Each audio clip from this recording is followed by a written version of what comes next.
కుండపోత వర్షాలకు కామారెడ్డి సాగర్ మండలంలోని బొగ్గగుడిసె వద్ద వంతెన తెగింది. వరదలో 10 మంది ప్రజలు చిక్కుకుపోయారు. వంతెన పనుల కోసం వచ్చిన కార్మికులు అక్కడే ఉంటున్నారు. ఒక్కసారిగా వరద రావడంతో కార్మికులను వరద ముంచెత్తింది. వాటర్ ట్యాంక్ పైకి ఎక్కి సహాయం కోసం ఎదురు చూస్తున్నారు కార్మికులు. తమను కాపాడాలని ఆర్తనాదాలు చేస్తున్నారు. సమాచారం తెలిసిన వెంటనే నిజాం సాగర్ మండలంలోని బొగ్గగుడిసె వద్దకు బయలుదేరారు సబ్ కలెక్టర్ కిరణ్ మయి. హెలికాప్టర్ రప్పించి వారి ప్రాణాలు రక్షించేందుకు ప్రయత్నాలు చేస్తున్నారు. సాయిలు కంటిన్యూ.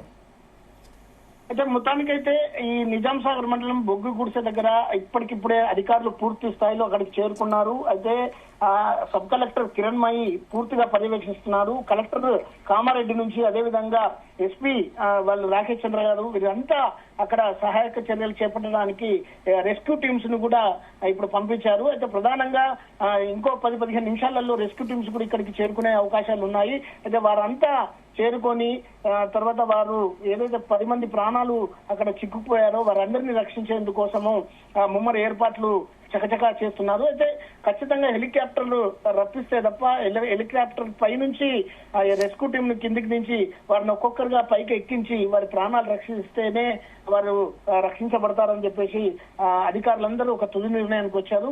ఈ క్రమంలో సిఎస్ కు కూడా అదేవిధంగా ఏదైతే సీఎం రేవంత్ రెడ్డికి కూడా సమాచారం అందించారు.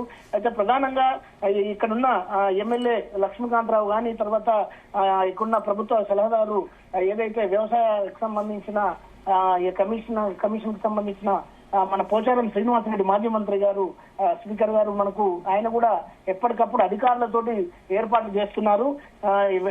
అధికారులందరినీ అప్రమత్తం చేసి అక్కడున్న 10 మందిని రక్షించే ప్రయత్నంలో వారందరూ సీరియస్ గానే పనిచేస్తున్నట్లు కనిపిస్తుంది. అయితే ఇంకా మనం చూస్తే ఇక్కడ బొగ్గు గుడిసె దగ్గర ఏదైతే ఇంకా వరద ఉధృతి పెరుగుతోంది. పైన దాదాపు 20-25 సెంటీమీటర్ల వర్షం పూర్తిగా అక్కడ ఉదయం 11:30 వరకు కురిసిన వర్షానికి ఆ నీటి ప్రవాహం అంతా చెరువులకెళ్లి, కుంటలకెళ్లి, చుట్టుపక్కల ఉన్న తాండాలకెళ్లి విపరీతమైన ఆ వరద తాకిడి ఇంకా వస్తుంది. కాబట్టి ఎట్టి పరిస్థితుల్లో ఇంకా వరద పెరిగే అవకాశాలు ఉన్నాయని చెప్పేసి అధికారులు చెప్తున్నారు. మనకు ఈ రాజంపేట మండలంలో కూడా ఏదైతే అనేక ఈ భారీ వర్షానికి పంటలు కూడా నీట మునిగినాయని చెప్తున్నారు. అయితే తాండాలు కూడా అనేక తాండాలు కూడా నడిమి తాండా గాని, షేర్ శంకర్ తాండా గాని, ఎల్లాపూర్ తాండా గాని, లేత మామిడి తాండా గాని, గుడి తాండా గాని ఇవన్నీ అక్కడ నిండి ఏదైతే మునిగిపోయాయి. వాగులో అనేక పశువులు కొట్టుకుపోయినట్లు మనకు సమాచారం అందుతుంది. అనేక విద్యుత్ స్తంభాలు కూడా నేల కొరిగినాయి. అయితే మొత్తానికైతే అక్కడి తాండవాసులు కూడా సహాయం కోసం ఎదురు చూస్తున్నారు. అయితే రాజంపేట మెదక్ మధ్య రవాణా వ్యవస్థ కూడా పూర్తి స్థాయిలో నిలిచిపోయింది. ఇక ఈ బొగ్గు గుడిసె పరిస్థితి ఇప్పుడు ఇంకా సీరియస్ గా మనకుంది. కిరణ్ మయి గారు ఎప్పటికప్పుడు ఫోన్ లో సమాచారం అందిస్తూ ఇప్పుడు ఏర్పాటు చేస్తున్నారు వైశాలి. అయితే మరి జిల్లాలోని మిగతా ప్రాంతాల్లో పరిస్థితి ఏంటి? అంటే ఇంకా ఇలాంటి వరద ప్రవాహాలు పెరిగి ప్రమాదకర పరిస్థితులు ఏమైనా ఏర్పడ్డాయా? అయితే ఈ ఉదయం నుంచి చూస్తుంటే మాత్రం తెల్లవారుజాము నుంచి కురుస్తున్న ఈ వర్షానికి మనకు పూర్తి స్థాయిలో అంటే ఎక్కువ మనకు చెరువులు, కుంటలు తెగిపోయిన సమాచారం మనకు తెలుస్తోంది. అయితే అనేక ఇళ్లలో దాదాపు కామారెడ్డి టౌన్ లో అనేక ఇళ్లలోకి నీరు చేరింది. అయితే తాలూకా ఎల్లారెడ్డి మండలము తిమ్మాపూర్ లో ఏదైతే కురిసిన దానికి చెరువు పూర్తిగా దిగిపోయింది. అదేవిధంగా ఈ రోడ్డు పైకి వచ్చిన ఇళ్లలోకి చేరింది నీరంతా. అయితే తిమ్మాపూర్ గ్రామాన్ని కూడా అధికారులు పరిశీలించారు. అక్కడ ఎప్పటికప్పుడు అధికారులు సమీక్షిస్తున్నారు. అయితే అదేవిధంగా పాల్వంచ మండలం భవానీపేటలో కూడా ఈ భారీ వర్షాల కారణంగా రోడ్డు కొట్టుకుపోయింది. భవానీపేట నుండి ఇస్సాయిపేట వెళ్లే మార్గంలో ఏదైతే భారీ వర్షాలతో కొట్టుకుపోయింది. అదేవిధంగా మనకు ఇక్కడ ఏదైతే ఇస్సాయిపేట నుండి భవానీపేటకు పూర్తిగా రాకపోకలు బంద్ అయ్యాయి. తర్వాత రాత్రి నుంచి కురుస్తున్న ఇది ఏదైతే మనకి వర్షానికి కామారెడ్డి పెద్ద చెరువు కూడా అలిగెళ్ళింది.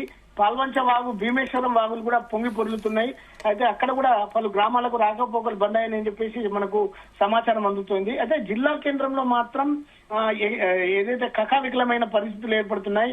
అయితే బతుకమ్మ కుంట, రుక్మిణి కుంట, గాంధీనగర్, అయ్యప్ప నగరు, అదేవిధంగా ఈ లోతట్టు ప్రాంతాలన్నీ భారీ వర్షంతో ఏదైతే మొత్తం నిండిపోయి ఇళ్లలోకి నీరు చేరింది. అక్కడ ప్రజలు తీవ్ర ఇబ్బందులకు ఎదుర్కొంటున్నారని చెప్పేసి మనకి ఇప్పుడిప్పుడే సమాచారం అందుతుంది. అయితే ఈ నిజాం సాగర్ చౌరస్తా, జన్మభూమి రోడ్డు, అదేవిధంగా విద్యానగర్ కాలనీ ఇక్కడ కూడా నీరు చేరిపోయింది.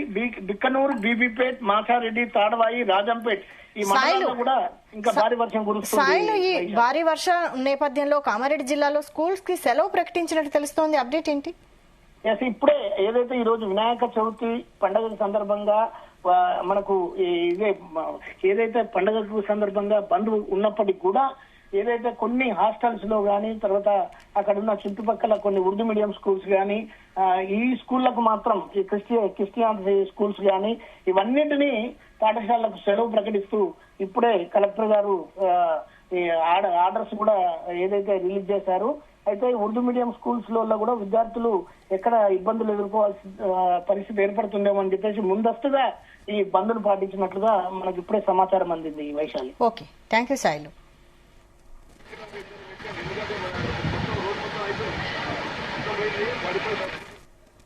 Sir good morning sir. Sir Idrees connection మాట్లాడు సార్. ఎల్ఐడి పిఎస్ ఈ బొగ్గు గుడిసే కాడ వాగు బొంగి పాలుతుంది సార్. ఇక్కడ రైట్ సైడ్ లో కొత్త బీచ్ కన్స్ట్రక్షన్ దగ్గర బ్రిడ్జ్ వర్కర్లు వాటర్ ట్యాంక్ ఉంది సార్. వాటర్ ట్యాంక్ మీద పైన నిలబడారు సార్. 10 మంది తట్టుకున్నారు సార్. మొత్తం చుట్టుపక్కల మొత్తం వాటర్ ఉంది. వాళ్ళు వాటర్ ట్యాంక్ మీద ఉన్నారు. వాళ్ళు మొత్తుకుంటారు సార్. వాళ్ళు బాగా ఇది ఇబ్బంది పడుతుంది సార్. వాళ్ళు మొత్తం చుట్టుపక్కల నీళ్ళు వచ్చేసినాయి. వాళ్ళు వెళ్ళడానికి కూడా కష్టం ఉంది సార్. వాళ్ళు మొత్తం కొట్టుకోపోతారు సార్. 10 మంది ఉన్నారు సార్ మొత్తం వాటర్ ట్యాంక్ మీద. వీడియో కూడా చూడండి సార్ ఒకసారి.